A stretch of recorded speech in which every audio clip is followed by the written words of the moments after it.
Hello, welcome to week 5 of Woven Together, a series of short activity-based videos for Lent. Welcome to our kitchen and to Thomas, who's come to help this week. Hello. This week, as we walk with Jesus in our journey in Lent, we're coming to the point where Jesus tells his followers that his time has come. Mary's poured oil all over his feet, and Jesus told his disciples that she was preparing him for his burial.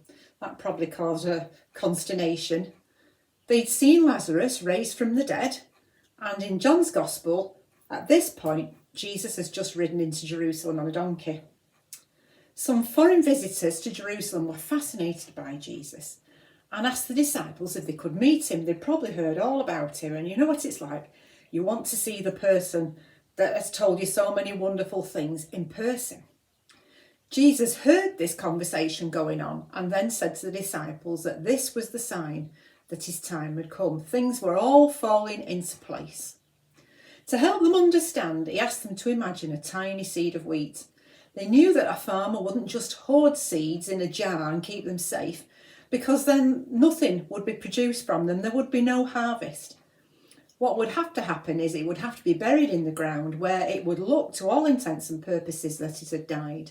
But of course, living in a rural community as we do, they knew that this was the only way to produce a harvest and provide a lot of food from a single ear of corn.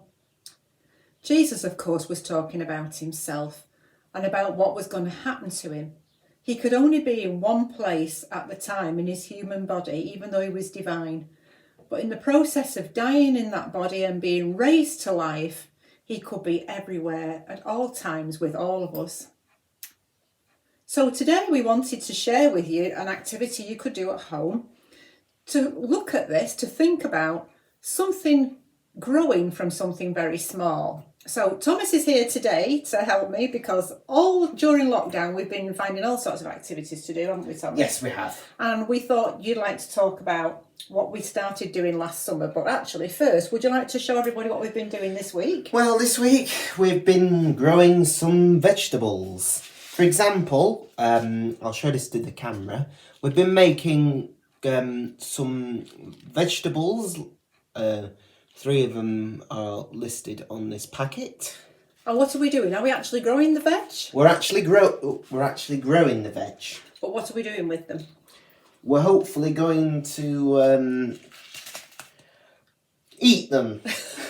We are. Now, some of these seeds are broccoli, but we're not waiting to have a little broccoli tree, are we? The idea of these is they're called microgreens, aren't they? Yes. So you grow them like cress. Mm-hmm. We put the compost in the tray and then you sprinkle the seeds on, didn't you? Yep. And then we put them in the cupboard, in the kitchen, just over there, in the dark. And it was really only about 3 days later, wasn't it? Yeah, before they started to grow. They started to grow. There's a little ball patch here where we cut them yesterday to have with our sandwiches, didn't we? Yeah. What about this other tray that you've done? Well, I've also been growing some peas. And here's some we made earlier. That's fantastic. You could be a Blue Peter presenter. These were actually dried peas.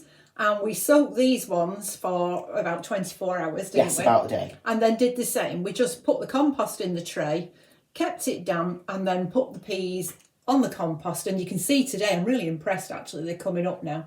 So we'll have little pea shoots. And they're really nutritious, it says on the packet, doesn't it? Yes. It's well, to be honest with you, it was a kit. It was something we ordered that we thought we'd have some fun doing. But how did this all start last summer? Well, we managed to grow some tomatoes. And how did we do that? We originally started from a tomato seed, and then we tried growing tomatoes from these. If you've got any. Yes, well, what we need to tell you here is we went to Wilkinson's last summer. We thought we'd grow some produce, didn't we? Because yes. At our other house, we used to have half an allotment and we like to grow things. But we'd left it a little bit late. There were no packets of seeds left. So what we did was we came home, found some tomatoes just lying in the bottom of the fridge. That, in all fairness, were out of date. And we got an old mushroom tray, didn't we? Yep. And put some soil in it. And then we just cut the tomato in half, like that. scooped out the seeds and just put them in the soil. And we planted them. And we planted them. And it grew a tray full of seedlings. We had masses of tomato plants everywhere, didn't we? Yeah. We had them in pots outside. We had them in the garden. And we even had them in a hanging basket. We had them in a hanging basket. We put about 20 of them in little pots outside on the front path and wrote a sign, please help yourself. All the neighbours helped themselves to them. We had the most massive abundance of tomato plants from one cherry tomato. I kid you not. It was wonderful, wasn't it? Yeah. It was lovely to just give all the neighbours tomato plants. I think they thought we had a greenhouse and we don't. Now, actually, what you can also do is, if that feels like a bit of messing, is slice your tomatoes. Now, Jenny showed me this off the internet. Slice them into slices. A bigger tomato would be a better idea here. And just put the slices directly onto the soil like that. Just pop it on. And that will grow as well. If you did that today, you would have seedlings coming up by Easter. Honestly, you would. It's absolutely fantastic. So it just shows, doesn't it, how much goodness can come out of a small seed.